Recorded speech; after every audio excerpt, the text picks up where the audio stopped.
Sally is the Precourt Family Professor in the Department of Energy Resources Engineering at the Stanford Durr School of Sustainability.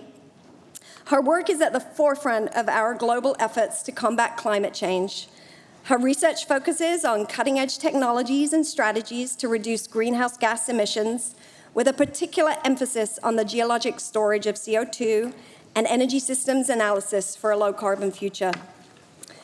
Her expertise has not gone unnoticed at the highest levels of government. From 2021 to 2023, Sally served as the Energy Division Director and Chief Strategist for the Energy Transition at the White House Office of Science and Technology Policy. In this role, she was instrumental in shaping national policies and strategies for clean energy innovation and the transition to a net zero emissions economy. Sally's leadership extends far beyond her recent government service. She has been a driving force in academic research and collaboration, serving as co-director of the Stanford Center for Carbon Storage and the Stanford Carbon Removal Initiative. From 2013 to 2020, she led the Precourt Institute for Energy as its director and co-director, and additionally, she directed the Global Climate and Energy Project from 2009 to 2019, spearheading groundbreaking research in sustainable energy solutions. Her contributions to the field have earned her numerous accolades, including election to the American Academy of Arts and Sciences in 2023, and Sally's influence extends globally, as evidenced by her role as a coordinating leader author for the Intergovernmental Panel on Climate Change, and her share in the 2007 Nobel Peace Prize awarded to IPCC scientists. Sally is a dear member of our C3E community, so please join me in welcoming Sally Benson.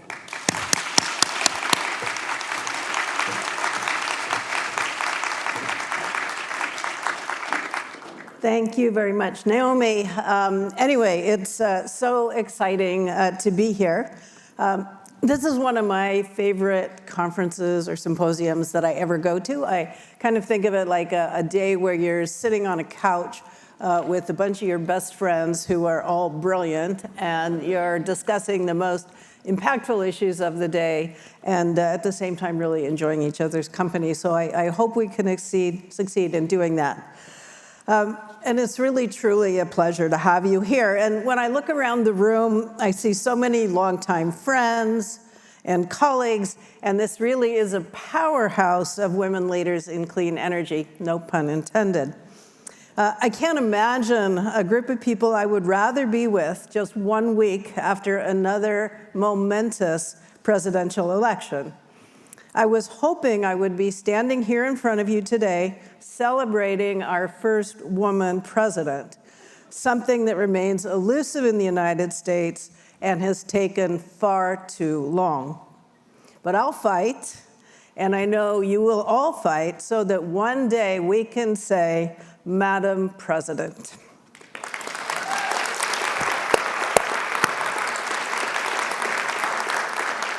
And speaking of women, in spite of the amazing crowd here today, we still have work to do to increase participation of women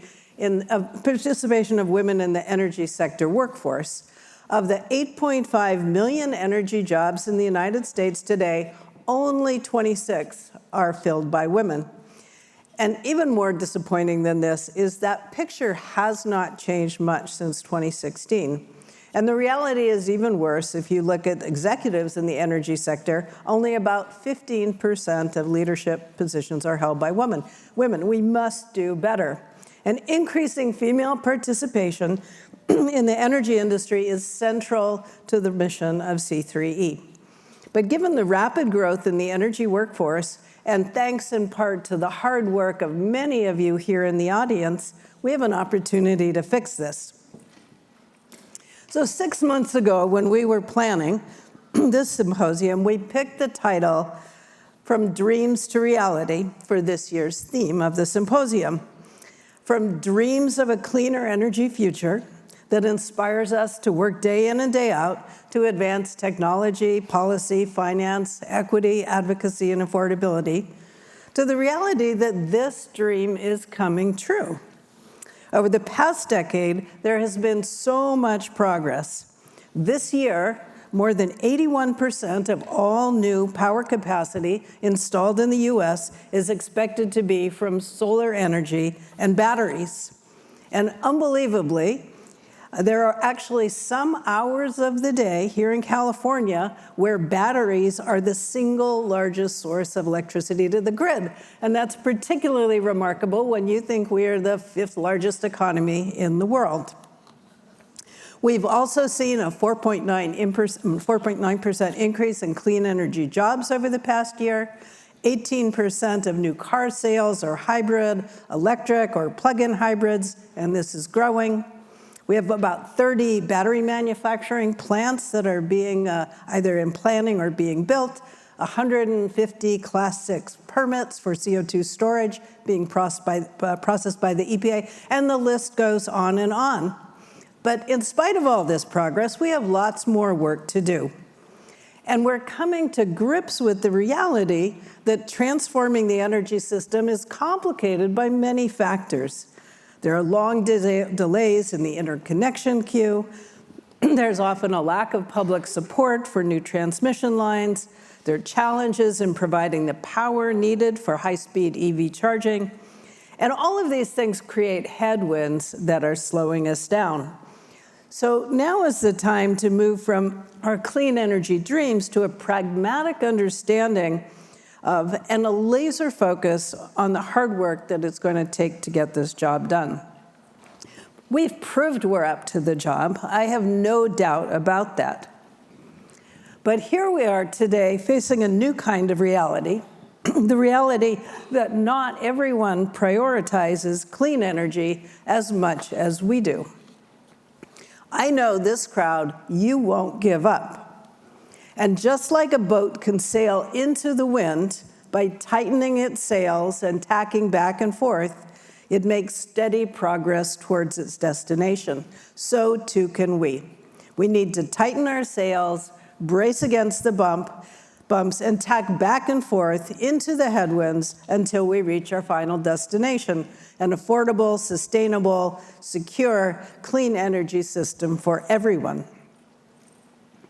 So today we're here to celebrate the amazing women leaders who have gotten us this far and who will bolster us and inspire us and the next generation of leaders. To prepare and strategize for the course ahead, we will focus on 3 topics during this symposium. Our first panel will explore the topic from green to purple, sustainable and secure energy as a bipartisan issue. Clean energy is crucial for the future of this country and the world. It's important for economy, national security, national competitiveness, jobs, equity, public health, and the environment. This panel will discuss how we can find common ground so that as we transition from one administration to the next, shifting winds will not impede us from reaching our ultimate destination. The second panel will explore what it will take to build the infrastructure for a clean energy transition. Policy, regulation, communities, workforce, and industry must come together and align around how we can get this done as quickly as possible, while recognizing the rights of communities and nations to have the final say about what happens in their neighborhoods. And finally, thinking about technology as our sails, what technologies are available today, what are coming soon, and what's on the horizon. And the bigger our sails, the faster we can go, and the lower the cost of clean energy, the lighter the headwinds. I'd like to close with one final thought about the recent election. It is clear that voters are very concerned about rising costs for everyday living expenses like grocery bills, energy, transportation, and housing. We need to heed this admonition that if the costs for clean energy get too high, headwinds for the energy transition will grow even stronger. Keeping prices for electricity and fuels affordable is a critical element of the social compact to sustain progress over the coming decades. So today, I'll hope you'll join me in using this gathering of amazing women to take stock of where we are, to put the wind back in your sails, and chart the course from reality to dreams. Thank you so much for joining us.